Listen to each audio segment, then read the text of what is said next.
এমপিগিরি resign দিয়ে দিব, যে দলীয় প্রভাবে আওয়ামী লীগের গরমে নবাবগঞ্জে থাকা যাচ্ছে না। বলেন, শোক দিবসের মঞ্চে কথা দিচ্ছি, এটা যেন তেন মঞ্চে নয়।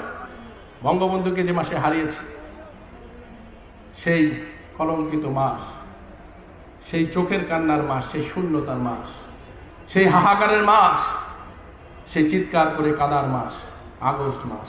আমার ব্যক্তিগত কোনো কষ্ট নাই, সত্যিকার অর্থে চিৎকার করে বলতে পারবো, শিবলি সাদিকের নিজের কষ্টে কখনো চোখ দিয়ে পানি পড়ে না। শিবলি সাদিকের একটা মাত্র কষ্ট, আমার জনগণের, আমার এই অঞ্চলের সাধারণ মানুষের যে কষ্টগুলো, সেগুলোই কিন্তু আমার কষ্ট। আপনাদের কষ্ট, আপনাদের চিকিৎসা, আপনাদের অসুস্থতা, আপনাদের রাস্তার কষ্ট, ব্রিজের কষ্ট, সেটাই আমার একমাত্র কষ্ট। অল্প কিছুদিন সময় দেন, ইনশাল্লাহ জাতির জনকের কন্যার নেতৃত্বেই এবং আমার হাত দিয়েই আমি আপনাদের বাকি কাজগুলো করতে চাই। আপনারা একটু সহযোগিতা করবেন আমাকে, এইভাবে এসে দাঁড়াবেন। কে কি বললো, দাওয়াত পায় নাই, মন খারাপ করিয়েন না, এইভাবে পাশে থাকবেন আপনারা। আপনাদের জন্য হাসতে হাসতে মরতে চাই। আজকে মঞ্চে কথা দিয়ে গেলাম, আল্লাহ যদি নেয় কোনোদিন, এই জনগণের কাছে যাবার সময় যেন মৃত্যুটা আসে, ঘরে বসে আরাম ওই এসি রুমে বসে থাকে যেন মৃত্যু আমার কখনো না আসে। আমার মরণ যদি হয়, এই বাংলার জনগণ, এই বাঙালির জন্যই যেন আমি হাসতে হাসতে মরতে পারি। আজকের এই মঞ্চ থেকে আমি বলতে চাই, আমি শিবলি সাদিক, নবাবগঞ্জ উপজেলা আওয়ামী লীগের সভাপতি, আমি এমপি। অনেক জায়গায় শুনেছি এমপিরা নাকি পকেট কমিটি করে, কিন্তু আমি চাচ্ছি যে আমার এখানে পকেট কমিটি নয়, ওই তৃণমূলের ওয়ার্ডের প্রেসিডেন্ট সেক্রেটারি নির্বাচিত হবে আমার সাধারণ কাউন্সিলরদের মাধ্যমে, ভোটারদের মাধ্যমে।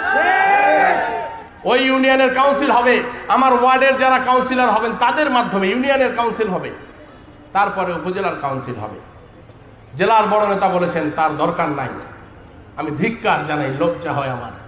যে সময় বঙ্গবন্ধু কন্যা আওয়ামী লীগ থেকে শুদ্ধি অভিযান করে একের পর এক চুলচেরা বিশ্লেষণ করে কারা জামাত বিএনপির আছেন তাদেরকে লাথি মেরে দল থেকে বের করছেন, আর সেই সময় জেলার বড় নেতার নেতৃত্বে এখানে আমাদের যেটা ফর্ম দেয়া আছে, আওয়ামী লীগের সদস্য সংগ্রহের যে ফর্মটা আছে আমাদের, সেটাকে বিতরণ করা হচ্ছে যত্রতত্রভাবে প্রত্যেকটা ইউনিয়নে, এবং বিএনপি নিচ্ছে, জামাত নিচ্ছে, কারা যে কখন নিচ্ছে, মামলার ভয়ে নিচ্ছে অনেক সময়। আওয়ামী লীগের তো এটা দেখালে অনেক জায়গায় 7 খুন মাফ হয়ে যাবে। আমি লজ্জা হয়, আমার ধিক্কার জানাই, নিন্দা জানাই। এভাবে আওয়ামী লীগ করতে দেব না যতদিন জীবিত আছি। আওয়ামী লীগ যদি হয় শেখ হাসিনার নির্দেশনায় হবে, আপনাদের নির্দেশনা মানি না। নেতা যদি মানি, বাংলাদেশ আওয়ামী লীগ একমাত্র শেখ হাসিনাকেই মানি। আর আপনারা যারা আছেন তারা আমাদের সারির মানুষ, আপনারা নেতৃত্ব দিতে চান, মেনে নিব, কিন্তু গঠনতন্ত্র মোতাবেক কথা বলেন। পকেট কমিটি করতে চান, প্রতিবাদ করবো, শুধু প্রতিবাদ নয়, যতক্ষণ বেঁচে আছি করতে দেব না।